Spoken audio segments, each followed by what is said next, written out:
Good Tuesday morning, guys. My name is Jerry Miller. Thank you kindly for joining us on the Jerry and Jerry Show, a program that is live on social media and podcasting platforms all over the world. Today's program is dynamic. We encourage you, the viewer and listener, to join us in the discussion.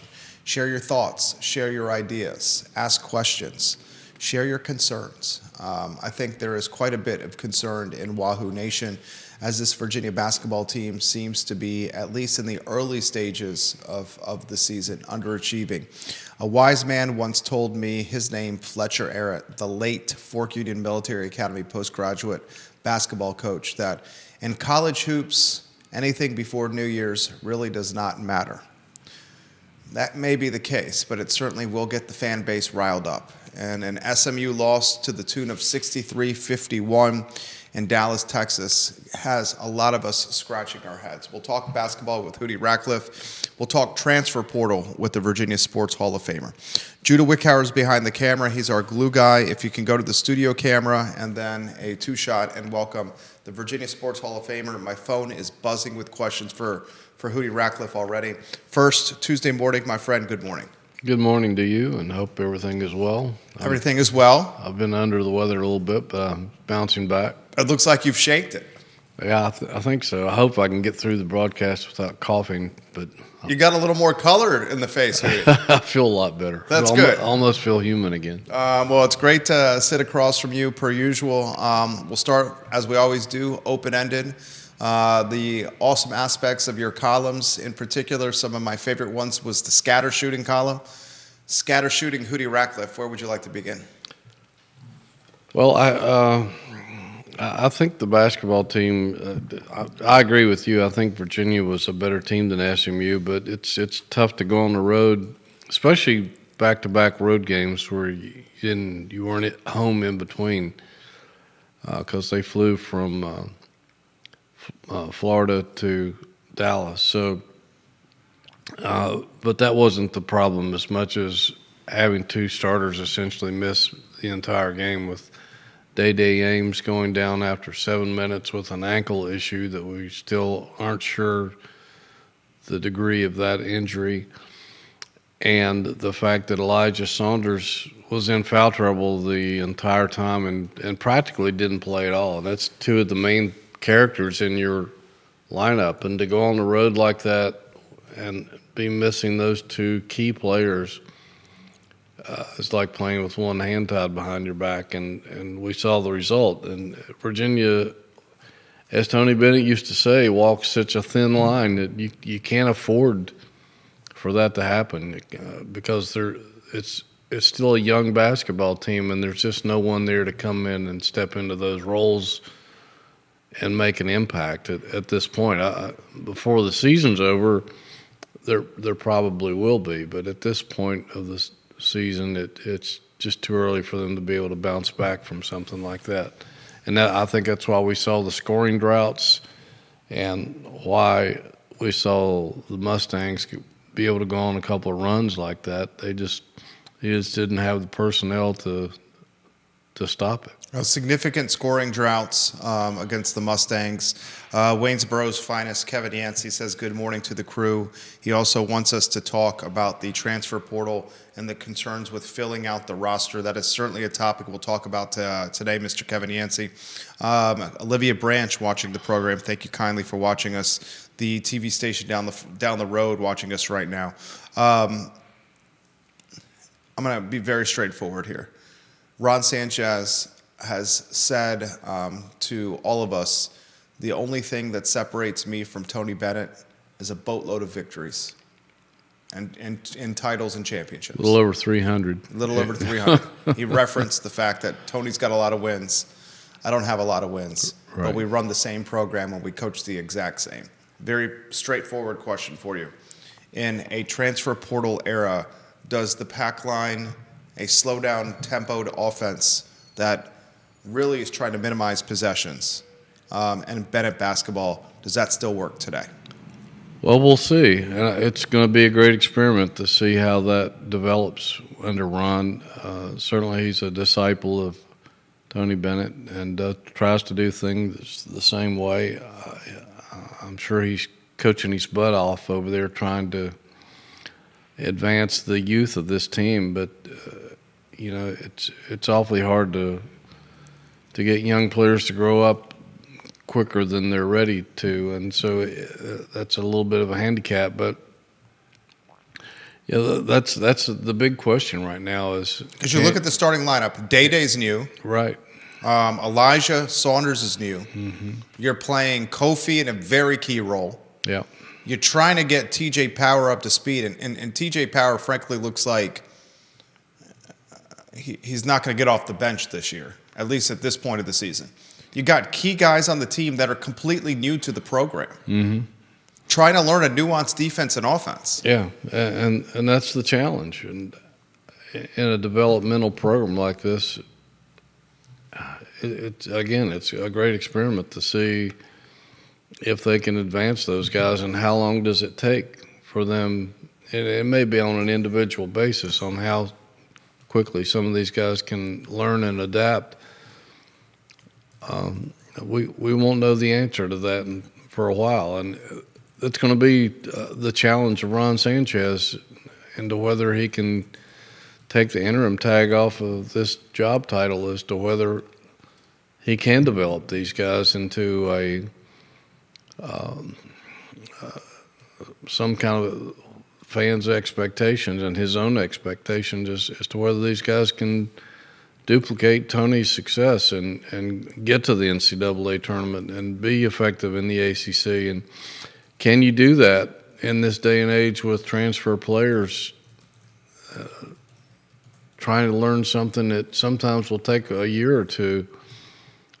Can they do that on the fly? I don't know if anybody has the answers to that, Jerry. And this year will answer that question as to whether it can be done or not. And if it can't, then I don't know what direction you go in. Kevin Higgins makes a very good point. Greenwood, Virginia's finest. Ron Sanchez was 72 and 78 at Charlotte.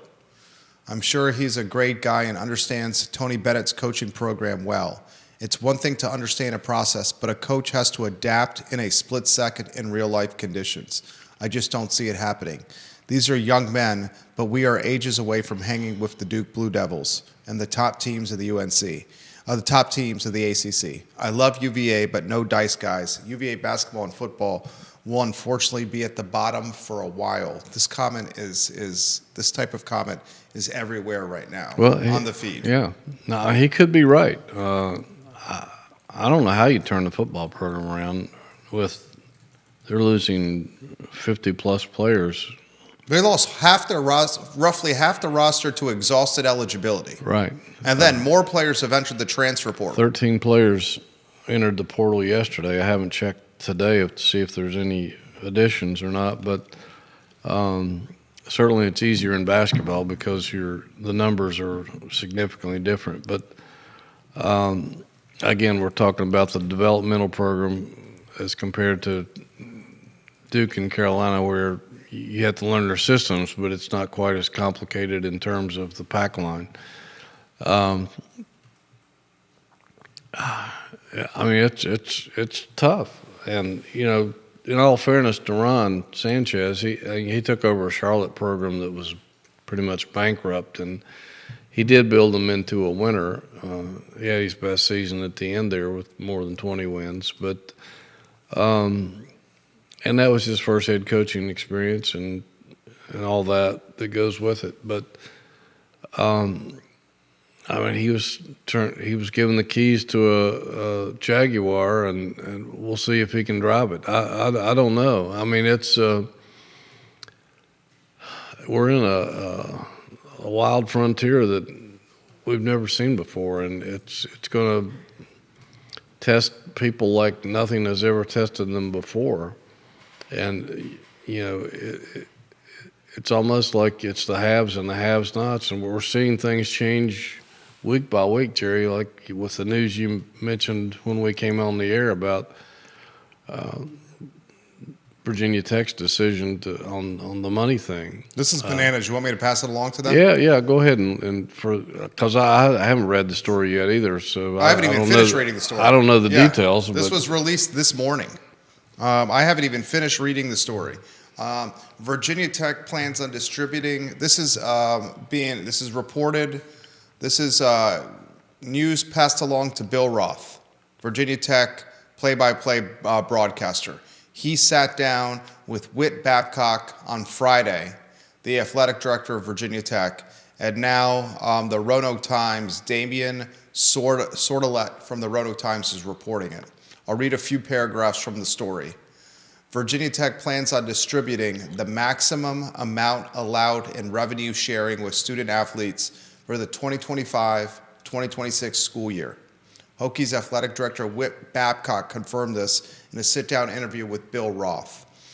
The projected cap for revenue sharing with student athletes is $20,500,000. Virginia Tech is going to share the entire $20,500,000 with athletes. That figure is 22% of the average Power Conference school revenue from the previous year, and is expected the cap will rise 4% each year as part of the pending national settlement agreement. Schools can determine whether to share the full $20,500,000 or a portion of it with student athletes. Virginia Tech on Friday just said they are completely all in, pot committed to NIL and paying athletes.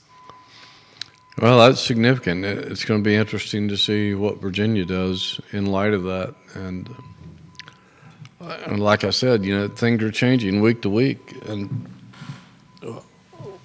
we don't know. We don't know what Virginia's going to do. Last week was significant in that the football program was given multi-million-dollar donation by an anonymous donor, and assuming that most of that will be used for NIL money and other ways to recruit, and certainly that's significant. Again, we don't know how that they plan on using all that or any of their strategies, because one, we haven't had a chance to talk to anybody, but two, I don't know if they'll tell us anyway. But again, that still doesn't eliminate the obstacle that they're still going to have to go after mostly grad transfers because of the 60 hours thing that we were talking about last week, where that eliminates a lot of the underclassmen that you're trying to get to transfer in. We've heard over a week ago that more than a dozen guys had already been turned down by admissions, and that was more than a week ago. So it's a brand new world, and you better be ready to pony up, or you're going to get left behind, and it's that simple. And right now we're all left guessing in the dark as to how Virginia's going to approach these things, because we haven't heard anything. John Allison, thank you for watching the program. Vanessa Parkhill, thank you for watching the program. James Watson, thank you for watching the program. Lisa Costello, Bill McChesney, just to name a few. This is a point that Mr. Higgins has made, and I think it's a very fair point, that Tony Elliott and the Virginia football staff knew that half the roster this year would have had exhausted eligibility. Oh, absolutely. They knew this a few years ago. At least a year ago. At least a year ago. He says, anyone running any business, if they allow something like that to happen and there's no plan in place, it makes no sense. This is a lifetime UVA fan making that comment. Well, and he makes a very valid point. But what else were they supposed to do? I mean, they were lucky that they got a lot of these guys to come back for an extra year, and a lot of them were benefactors of not only the COVID year, but also the tragedy extra year that they got. Most schools didn't even get that. So, and part of it was because when Tony Elliott got here too, there were probably guys in the program that he probably felt like weren't ACC caliber players, but he didn't run them off. He decided to honor their scholarships and let them play through. So some of that was probably dead weight to begin with. But they're in a predicament. And, I mean, they signed 19 high school kids, which was good. They didn't lose any of their commitments. So that was important. And now they've got to make up the rest through the transfer portal and some preferred walk-ons. And college coaches at this moment still aren't sure what the scholarship limit's going to be because the NCAA hasn't announced that yet. They don't know if it's currently 85, but we don't know if we assume that's going to be expanded. Some people are guessing 105. Some people think it'll be less. So coaches' hands are a little bit tied on. They don't even know exactly how many new people they can bring in. So you talk about a complicated mess. I don't know. I mean, how many transfers is he planning on bringing in? Right now, if you bring in the 19 guys, we don't know how many are really left on the roster at this point. They've just had 13 say they're leaving, so that you're up +6 in that. But then there's the other 40 to 43 guys that have exhausted eligibility. So you're down, 49 players or so? You're down half a roster. You can't bring in 49 transfers, can you? I don't have that answer. I literally don't know that answer. I don't either. I was going to ask you that question.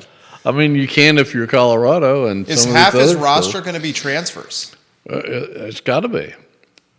I mean, and can they do that? Can they find 49 people that can qualify to get into UVA? Do you hear what you're not going to get 49 graduate transfers to come in here? Right. I guarantee you that. Do you hear what the Virginia Sports Hall of Famer is saying here, guys? And Hootie Ratcliffe, he's going to have to replace half the roster with transfers. Yeah, I mean, I don't know how else you can do it. And the folks they're targeting, I mean, you got what? A linebacker from East Carolina, an offensive lineman from Cal Poly, a defensive end from Kent State, an offensive lineman from Harvard, a wide receiver from North Texas, a defensive end from Elon, a defensive tackle from Fresno State, a defensive back from Miami of Ohio, and a defensive end from Elon. I mean, a running back from Penn. He's going after the transfers that are being targeted with scholarships are I'm not sure of ACC caliber player profile. Well, I'm not sure either, and I'm not sure of that either, and that's why they're going. They're not winning.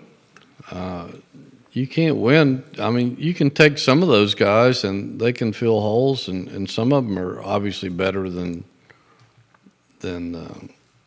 perhaps they were given credit for when they were originally recruited or have developed in other programs. But when you're recruiting those kind of guys and your opponents are recruiting guys from FBS schools who have had some measure of success, you can't line up with those guys and expect to win. You can't do it. I don't, it's pure fantasy to think otherwise.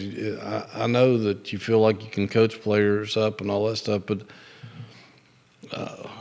look at the evidence. 3 wins, 5 wins. I don't know how you get out of this hole. I really don't. I mean, it was hard enough under the old rules and the old methods. I don't know how you get out of this. I really don't. And and if you switch coaches, it's just the next coach is faced with the same set of problems. So I don't know if that's a solution or not.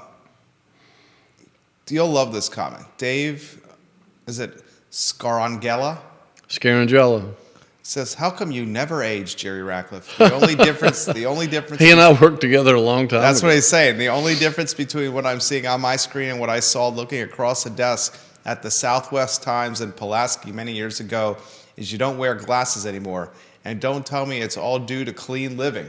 Well, it has been lately, that's for sure. But I had my moments in my youth, for sure, like most of us did. But Dave is a dear friend, and he was one of the first people to come to my aid when I lost my job and tried to help me get back on my feet again with a new venture. And we worked together in a couple of places in Pulaski when we tried some new things in the newspaper business that really hadn't been done before. Dave was a student at Virginia Tech, and I hired him, and we were over 3 newspapers in those days, 3 small-town newspapers, and one of them was, which is now defunct, but it was called the Blacksburg Sun, and we would put out, during football season and basketball season, we would put out, in those days, which was unheard of, a 14-page sports section. Get out of town. Yeah. And especially for a community paper. The Sunday paper was, the front section of the paper was the sports section, because we knew how important sports was to our readers. And so it was a grand experiment. I'm not sure that it worked, but it was fun and challenging, trying to fill up a 14-page sports section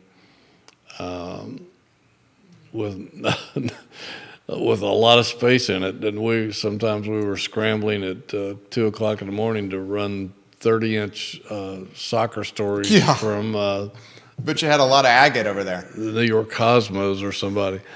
But Dave and I have been through a lot of pretty cool stuff in our careers, and he wisely got out of the business and got into the furniture business and did very well. And so a really intelligent guy. Dave, he also hired me. I was out of UVA. You were out of Virginia Tech at the Daily Progress. And a lot of the viewers and listeners may not know this. With any newspaper, the most read section is the sports section. And it's not even close. It is not even close. The most read section was sports. The second most read section of a newspaper, a lot of folks probably don't know this either, was the obituaries. Obituaries and back in the day, the want ads. Yeah. Classified ads, yeah. That's right. And then after that, you start getting into the weather. Of course, the weather's been replaced by our phones. And then you get into the A section, the front page. Mm-hmm. A lot of folks don't realize that, the value of sports for a community. We'll get back to the topics at hand. Virginia Tech's athletic director, Whit Babcock, says that $20,500,000, the large majority of that will be shared with football, men's basketball, and women's basketball. Yeah. So the money's going to go to the revenue sports. And then he said this $20,500,000, Virginia Tech's athletic director, Whit Babcock, said, we're in fundraising mode. It's not like we just have $20 million lying around everywhere. We have this $20 million for the 25-26 athletic season, and we're literally grinding right now to build the war chest for the following season, and the expectation is it's going to uptick 4% every year. Folks, it's an arms race right now, college sports. And frankly speaking, I hate to say this, it's going to cause the gentrification of fan bases, because the fan base, the ticket experience, the concession experience, the parking experience is going to go up in costs to help cover this war chest, this arms race, this $20,500,000 that's being raised every year with a 4% compound increase every academic calendar year. Wow, that puts a lot of pressure on a program, and when your fan base is not bought in, that's where I wanted to go with. That really complicates things. Yeah. You're ahead of me, but you're exactly right, and. Because you have to fill the stands now. Yeah, and I mean, and the Hokies are doing that. The Hokies are doing it. You look at that game in Blacksburg a little over a week ago. It was 31 degrees. At game time, I think it got down to low 20s. Low 20s. Yeah. And I don't know if it was totally sold out, but I think it was sold out. I think there were 60-some thousand people there, and I mean that was huge. I think, and that shows you the difference in the two fan bases. If that game had been in Charlottesville, there might have been 35,000 people there, and a lot of them would have been wearing maroon probably. But I mean, Virginia didn't draw well this year, and what's it going to be like next fall? Because some people are disappointed that there wasn't a coaching change. Some people are disappointed that there wasn't at least some staff changes. The fact that what do you make of the no staff changes? I'm a little surprised. I kind of thought that there might be some kind of change. If nothing else, I thought maybe just for appearance sake that Tony Elliott might take over the play calling duties, and I guess he still could, and relegate his offensive coordinator to a lesser role, but if he didn't want to fire him, and which I think probably would have worked under the previous regime with Bronco Mendenhall when he was upset that they wanted to fire his defensive coordinator, which was certainly justified. But I think had Bronco just taken over that role and kept the guy on his staff, I think things would have probably calmed down a little bit and they could have continued on. But change was forced, and we saw what happened. But again, I was surprised because if it was any other normal program that has struggled like this one has, and I again, for those who are pointing out, well, this program's had obstacles no other program's ever had, I understand that, but still, you have the losingest record in FBS football over a 3-year span. One of the worst offenses in the country over a 3-year span. Can't fill your stadium, can't beat your rival, losing in-state recruiting. Yeah. And have apathy at all-time high. Yeah, I mean, you got to do something to appease your fan base, and nothing was done. I understand that the money could infuse some things into the program, but again, you can go after people, but are you going after the right people? I mean, if you fill your roster with guys from the Ivy League and FCS programs, I just don't know how much success you can have on this level. And are you going to do that year after year after year? Because if it is, you essentially become an FCS program. You are an FCS program. Yeah. We're basically looking at a roster. Bob Schada, Birdwood's finest, watching the program. Kevin Yancey highlights the fact that a lot of these assistant coaches got contract extensions. That surprising news recently came out, including the offensive coordinator, Des Kitchings. Yeah, both coordinators did. Both coordinators. People were flabbergasted by that. If you fill the roster with transfers from the Ivy League and from lower-tiered football, that is who you become. And that's what Virginia has become. And you just can't finish in the upper half of the ACC by doing that. Prove me wrong, but that's my philosophy, is that it's just not going to work. I just don't see how that can possibly work. Vanessa Parkhill wants some Calandria updates. Is Calandria officially in the portal? Any chance he could come back to UVA? And is Calandria getting interest from any programs currently? Well, he's definitely in the portal. We don't have any connection to these guys once the season's over, unless you can just happen to run into them or something. But he's definitely in the portal. He could choose to come back, but I don't think he will. I'm not sure he would be welcomed back with open arms if he did ask to come back. They'd roll out the red carpet. Well, I would. Yeah. especially when Tony Elliott said it wasn't his intention to run him off in the first place by benching him, although I think he had to have understood the possible repercussions of that when he did it. The first thing I would have done, which I thought was a mistake. Huge mistake. Yeah. First thing I would have done if I was Tony Elliott after the anonymous donation this past Thursday afternoon is called Anthony Calandri and said, "How much money do you want?" Yeah, it wouldn't have hurt. I mean, and I don't know if it's about money with Calandria because he's from a wealthy family, but I just thought it was a huge mistake putting him on the bench for the most important game of the season after having started 11 straight games. And I thought Virginia, and this is not throwing shadow on Tony Muskett because I admire everything he did, but Virginia had essentially no chance going into Blacksburg without Calandria starting at quarterback. I don't think they had much of a chance with him, but I think it could have been a closer game. And again, was it worth the risk of losing him to the portal by putting him on the bench? Essentially, I don't think so. Throwing him, making him the scapegoat, essentially perceived to be the guy who fell on the sword for the season struggles by benching the most important position, a position that has more attention than even the head coach. Yeah, I don't understand that decision. Yeah.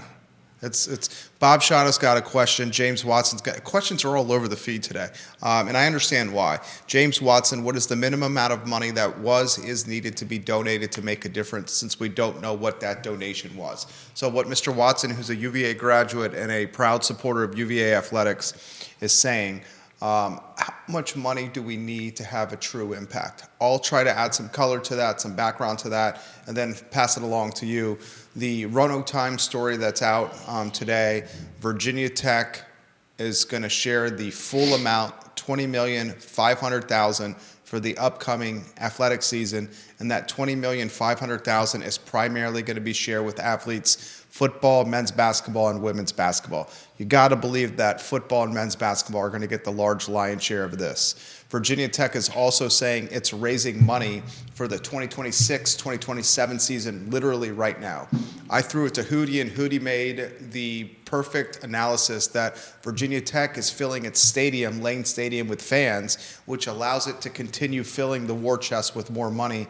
UVA's football home games are losing more than $1 million per home game because of meager attendance, poor concession sales, poor merchandise sales, poor parking sales, etc. So we clearly have an issue here. The other issue that I'm seeing here that I want to pass to you, and then Bob Schott, I'm going to your comments here, is the TV deal, the revenue sharing with TV deals with conferences. It's going to put more priority on these TV deals, these revenue sharing deals with ESPN, whatever the network is. Now, if programs and athletic departments have to dish out $20,500,000 with a 4% increase every year with its athletes to stay relevant, that revenue sharing with the TV networks is critical. Oh, no question. And I guess the big question is, will Virginia match what Virginia Tech's doing in terms of that $20.5 million? I don't see how it can. How can they afford not to? How do they do it? I guess. Yeah, that's the question. And more anonymous donors.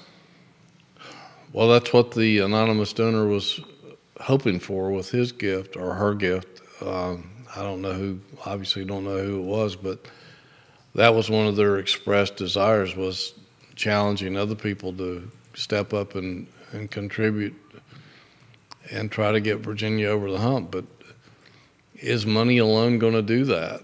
I don't think it is. That still doesn't solve some of the problems. And again, if you're having to go after grad transfers only, or at least a high percentage of those, and if they're all coming from the Ivy League or FCS or mid-major FBS schools, how can you compete on this level when your opponents are going after higher caliber athletes? And it's such a conundrum. I don't know what the answer is. I mean, I just don't know. They've never been faced with a problem quite like this before. I think this is a bigger crossroads for the Virginia football team. The last time Virginia football has been in this predicament, and no one knows this better than you, was when George Welsh took over this program. Yeah, and because at that time you had my dad's as I mentioned on the show, a Virginia graduate. Mm-hmm. He suffered through the Bestwick, Sonny Randall years. When he was in college, was passing out. He said, I passed out buttons to whoever would take one that said "Fire Dick Bestwick" on it. And he speaks about George Welsh to this day as if the man walks on water. Yeah, and I'll give Dick Bestwick some credit. I got to know him well, even though I didn't cover him, but I got to know him even though he wasn't even here anymore. I made it a point to get to know him and some of the other former coaches. Like Sonny Randall and some of the other, George Blackburn and some of the other guys. I reached out to him, and Dick Bestwick, even though he wasn't able to turn the program around, he did bring in some really good football players that George Welsh later down the road acknowledged Bestwick for that, and it's sort of, I don't want to take credit for it, but I kind of brought those two together because there had been some ill feelings by Bestwick that George had never given him credit for supplying at least a good base of some talented players like Jim Dombrowski and Barry Word and some of those guys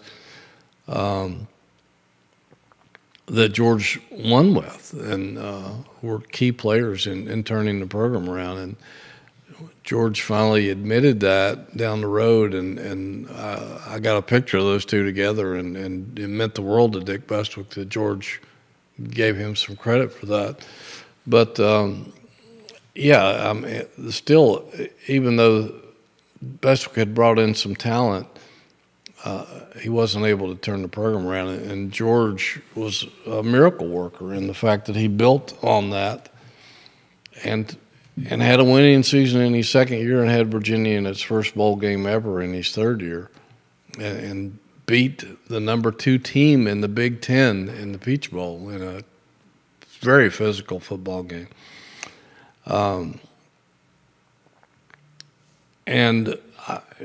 George Welsh's just don't walk in the door, just like Tony Bennett's don't just walk in the door. These are Hall of Fame coaches, and if you're a fan base, you're probably lucky to have one every 5 to 10 generations of programs. And I think George had a little help. Virginia wasn't going to bend too much academically, but I think the president and the AD at that time probably went out of their way to try to help George a little bit. I don't know in today's atmosphere if that's even possible. But Virginia's faced with a massive problem right now. And I think it's a more significant climb than when Welsh took over. Oh, I do too. Now. Because, they're in similar – they were in a bigger hole then. And Virginia has more money now. They have better facilities now. When George was here, they wouldn't even bring recruits by the football stadium or any of that, or let them see that the coaches were working in trailers outside of University Hall. They would take them to University Hall and show them the basketball arena because facilities were so bad. But and they didn't have at that point they didn't have a football home per se like they do now. There was no McHugh Center, let alone a Hardy operations building, football operations building. But so in a lot of ways they're not in this big a hole, and they have had a little bit more success. I mean, they're coming off a season that could have been a bowl season. for whatever that's worth. But there are other issues that have them handicapped in the ACC race. I don't know that. Excuse me. I don't know that there's any other ACC school that is faced with quite the same problems that Virginia has. And I'm not trying to pick on Virginia. I'm just trying to be a realist here. And there's not a single ACC school that has these. Yeah. Not a single one. The other ones that are as academically rigorous as UVA are making academic requirements less stringent for its football program. I think they're trying to work with the football program, and Virginia's not. Find ways to do that. If they are, they're not making it public, and they need to be a little more transparent over there and say, look, we realize what the situation is, and this is what we're trying to do. Just, if nothing else, just to let their fan base know, not just the big donors. Because a lot of that's part of the apathy, because a lot of the fan base believes that nobody cares. Throwing money on something is great, but it's not the solution to everything. You just got to let your fan base know that you're trying to do something, and nobody's asking them to dumb down their academic program and to make their diplomas less worthy. It's sort of the things that Duke and Carolina and Wake Forest and Georgia Tech have done to help football certainly hasn't tarnished their academic reputation. Hell, if anything, it can make the academics, having success in football can make the academics even more prestigious. When Michael Vick took Virginia Tech to the national championship, applications to Virginia Tech the following years skyrocketed. Same thing happened here when George was winning, and they were considered the hot school, and a lot of celebrities wanted their kids here. A lot of prominent athletes wanted their kids here. It makes a difference. And the donor that gave them multi-millions last week pointed that out, how important football is in bringing the alumni together in various ways. So, I mean, that's why they started or enhanced football here in the first place back in the 1800s, in the early 1900s, when they were really good, as the president of the school felt like that football was a gathering point for alumni and students, and helped attract all the good things in a university. So I don't understand what the resistance is. John Blair, watching the program, he said he understands the concern about Calandria. He also highlights that the tight end position is something we should focus on. He brings up Neville, the transfer from Harvard, the Williamsburg native, Williamsburg, Virginia native right there. He said he's gone. This is a massive hole on the offense that needs to be filled for Virginia. Bob Shada highlights this. We appreciate Burwood's finest, Bob Shada, watching the program. Who's going to spend the money with this new donation? Who is going after the new talent and spending the additional donation dollars? It's not Carla Williams. It's not going to be Tony Elliott. Who's the one that's going to allocate the money and target the athletes? Is that the Cav Collective and Lowe Davis that spends the millions that are in the NIL war chest? I'm assuming that they're in charge of the money. Chad Wood says, and Hootie, we appreciate your multi-million-dollar donation, but at least put your money on it. Put your name on it. Well, that's... It was not Hootie that did the multi-million-dollar donation. If I had multi-millions, I probably wouldn't be sitting here this morning. This man would be at a golf course. I would be in Tahiti or somewhere playing golf and sipping Mai Tais. But hopefully you bring your friend Jerry with you. That's right. You and I and Judah would all be sipping and your Mai beautiful Tais lady. somewhere. That's right. But thanks for that acknowledgement anyway, though. But You know, I've talked to some people, excuse me, at UVA, and I know they're trying. I know they're trying hard, but I just don't know. I don't know how you get out of this hole. And I think they're just trying a lot of different things to see what might work and what might not. But I mean, it's just such a problem. I don't know how you overcome all these hurdles. You know, you can go out and buy all these guys, but again, if it's not, if you're lining up B players against A players every week, all the numbers and studies over the years have shown that just doesn't work. It doesn't work. I mean, ladies and gentlemen, their transfer portal targets, there's 4 guys from Elon on the target list. From Elon. And I'm not trying to throw shade at Elon here, but there's 4 guys they're going after from Elon.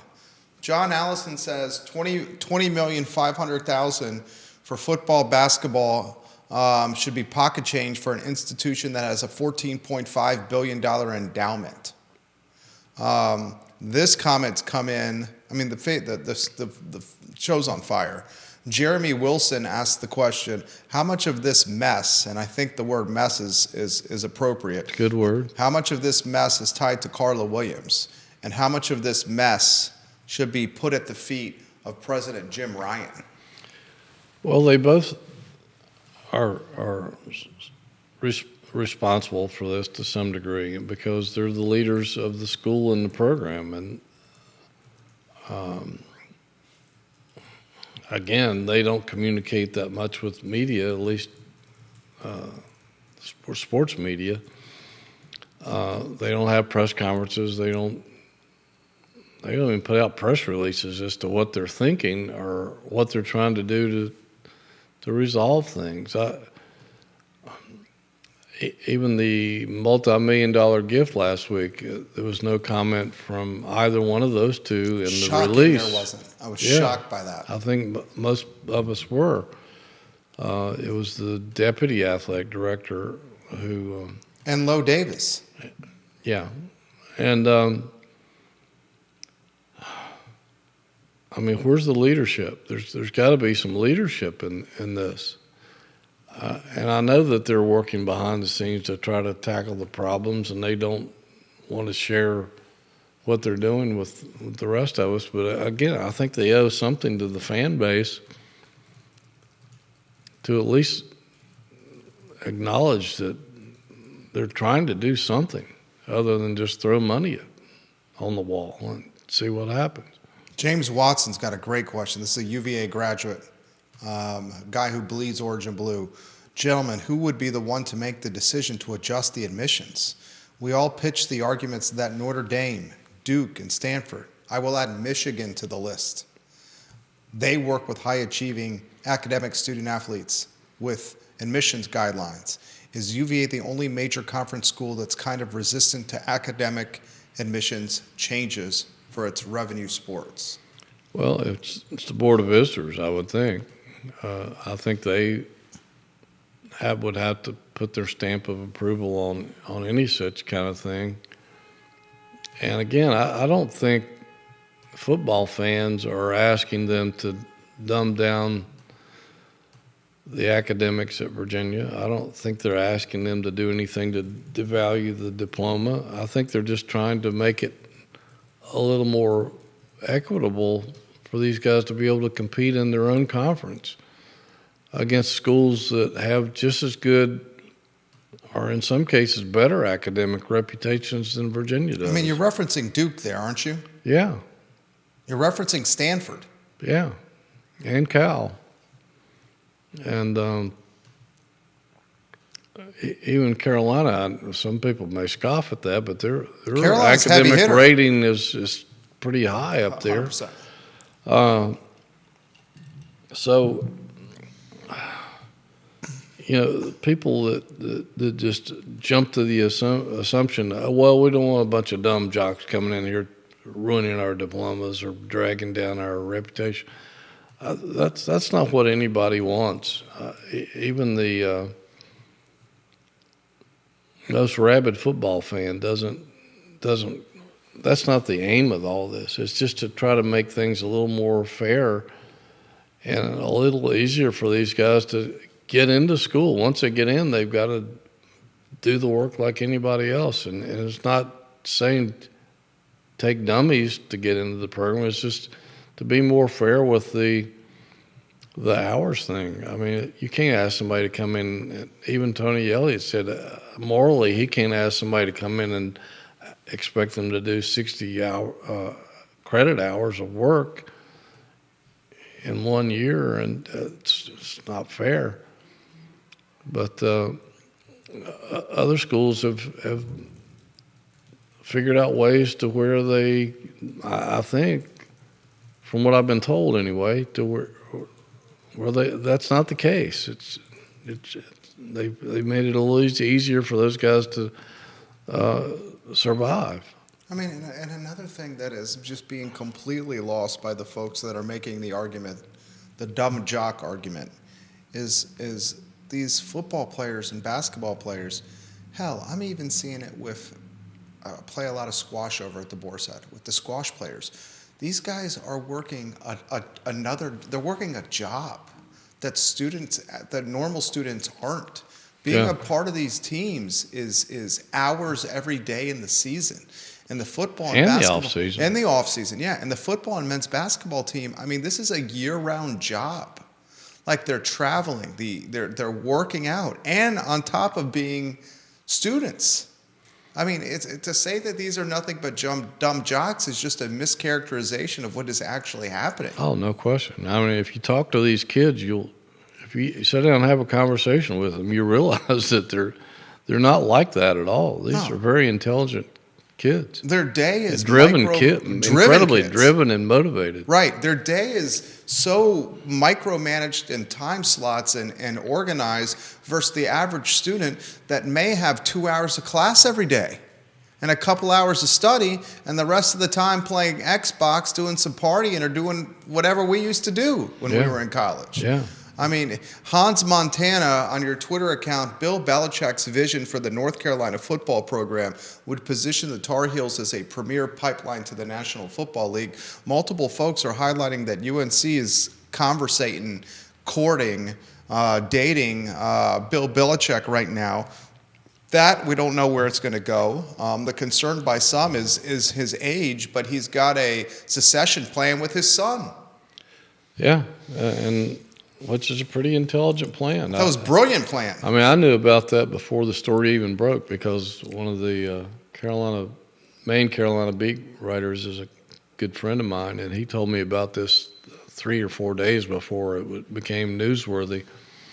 And he told me then that at least 3 people on their, I don't know if it's the Board of Visitors, but it's the equivalent to the Board of Visitors, were very, very much interested in bringing Belichick aboard.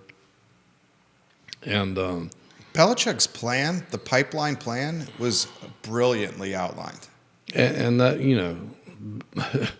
if you know the people in that coaching tribe, as Al Groh used to call it, I'm not a bit surprised by that because those guys were incredibly detailed on everything. But I mean, Belichick came up.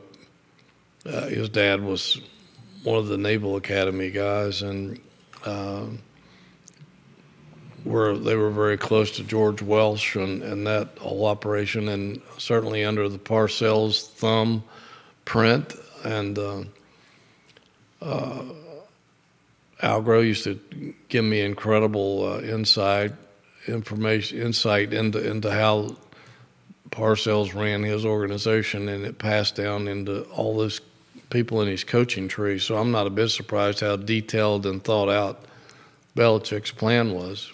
Those guys don't go on vacation without having a detailed plan on what they're going to do. Rob Neal watching the program, his James Madison football team seems to have it figured out. Hell, Liberty has it figured out. Liberty's playing in a bowl. They've played in 5 or 6 straight bowls. Virginia Tech in a bowl, Liberty in a bowl, JMU in a bowl. Rob Neal says, I would say most players who are going to start for a P4 program have a base level of intellect to understand schemes and strategy that 99% of us could never pick up in a 3-day period like them. I'll hire a kid who can work hard and get a C all day if the effort is there. They might not be 4.0 students at UVA, but give a kid a chance to be a C student, which is darn impressive. I say this all the time. You give me a guy on my team or a resume that comes across my desk for our company that is a athlete that played a team sport at a college level, and I take that athlete that played a team sport at a college level over a student that graduated with a 3.7 or 4.0. Yeah, because they've proven that they can work and get things accomplished, and that they don't get beat down so easy. If they fail, they get back up and go after it again even harder. There it is. And I think the 3.7, 4.0 kid probably hasn't failed much in his or her life. Yeah. But the college athletes failed every day. And I believe that sports teaches you things that nothing else in life can. And I think that's why you see a lot of people who are successful in running multi-million-dollar or billion-dollar corporations. A lot of them have athletic backgrounds because they've learned those lessons and they know how to overcome adversity and how to stay motivated and driven. And I think that's one thing. That's a huge benefit that sports can give you that not much else can. Bob Shada, it hurts to write this, he says, but we should try and aspire to be as good as Duke in football. I agree, and it hurts me to say it. Al Grobe, again, I keep going back to Al Grobe, who's a lot wiser than most people ever gave him credit for, but he told Virginia back when the ACC expanded that time, with adding a lot of the Big East teams, that he tried to tell Virginia at that point that, look, we're behind, and now that you've expanded the conference, we're even further behind, and if we don't do something, we're one misstep away from being Duke. Now, Duke then was not Duke now. No. David Cutcliffe got Duke to where it was going. Yeah, and they changed some things for Cutcliffe. They did. Yeah. I know because I know one of the former Duke coaches very well, and he's told me some things. But what did he leave as the OC of Tennessee, right? He was Fulmer's OC with the Volunteers. And had been head coach at Ole Miss. Yeah. Brilliant man. Yeah. And, one of the best offensive minds in the business. And, but anyway, Duke then was the doormat of the ACC. They couldn't get out of their own way. They've done they've probably transformed their program more than anybody in the ACC over the years, and it shows. Look at them now. They've been in bowls for I don't know how many years in a row. I think they had maybe one year where they didn't go, but. Virginia should aspire to be as good as Duke right now in football, and right now they're not. Duke Blue Devils 9-3 overall, 5-3 in ACC play this season, and they just had a coaching change. They're second in like 4 years or something like that. Chad Wood, any word on the Cam Robinson rumors that are circulating? I've heard the rumors, but I don't. Again, we're not privy. We don't get an opportunity to talk to these kids. Once you want to let them know what the rumors are? The rumors are that transfer portal Cam Robinson. Yeah, I'm sure that, again, tampering in college football is at an all-time high. And there are street agents out there and people whispering in your ears. And so, and other players talking to you. So, from other schools. So I'm sure there's going to be massive temptations there. And for him, I don't know that it'll be about money now because Virginia has the money in its war chest that if it's all about money, they can say, Cam, we'll match any offer that anybody else makes you. But sometimes it's not all about money. It's about wanting to go somewhere where you can win. And, that's another challenge that Tony Elliott and his staff are facing right now. Is money going to be enough to keep some of these guys in the fold, or are they going to want to go somewhere where they feel like they have a chance to go to a bowl game? That's one of the bottom lines. An hour flies by, hour and 5 minutes in right here. If you're just tuning into the program, this from the Roanoke Times this morning. The Virginia Tech Athletic Department is going to max the revenue sharing payment, I guess I would say, to student athletes this coming academic year. You're allowed, the cap for revenue sharing with student athletes is $20,500,000. And its athletic director has now said, we're going to max that payment out, and we're going to give $20,500,000 to football, men's basketball, and women's basketball, and very large majority. This is significant news from Blacksburg. The athletic director also said that they are building the war chest now for the following academic year, with the idea of having $20.5 million plus, because it's a 4% increase, the cap every year, on hand to pay athletes to suit up for Virginia Tech. This puts a significant pressure and a target on Virginia. Its athletic director, the president of UVA, has got a target for this. Hootie Ratcliffe, the 11:20 marker of the program, some commentary, some closing thoughts, anything else you want to get out there? Well, it's going to be interesting to see how Virginia reacts to all this and how they do things going forward. They've got more money now than they've ever had. They've got incredible facilities. They have no more excuses, really, except for that 60-hour obstacle that is forcing Tony Elliott to go after guys in the portal that are grad students or FCS and Ivy League talent. And is that what Virginia is destined to be, is the home of players of that ilk? And if it is, can you compete in the ACC with that talent base? I mean, if that's what Virginia football becomes, Virginia football should not be in the ACC. Well, yeah, because you won't be able to compete in the ACC. You will never be able to compete. I mean, you can compete, but you won't win. And I think it's as simple as that. I mean, that's a CAA roster. When Carla came in and Tony came in, and they both agreed that their goal was to make Virginia the best football program in the country, and that they believed that you could win at a high level and keep the academics where they are without any concessions of any kind. I just shook my head, because I think that's the utopian dream, but I don't think it's possible. I mean, prove me wrong. I haven't seen it work anywhere else. And people say, well, Notre Dame does. Well, I'm not so sure that's the case. But and Virginia's not Notre Dame. If Notre Dame can do it, they're probably the only ones that can do it, and they still haven't proven they can do it. They haven't won a national title since 1988. Notre Dame's got the NBC contract. Yeah, they have a lot of things going for it that they're on Virginia broadcast can only television every game. Dream of. Yeah, and they're sold out stadium every week, and they're a national brand and that sort of thing.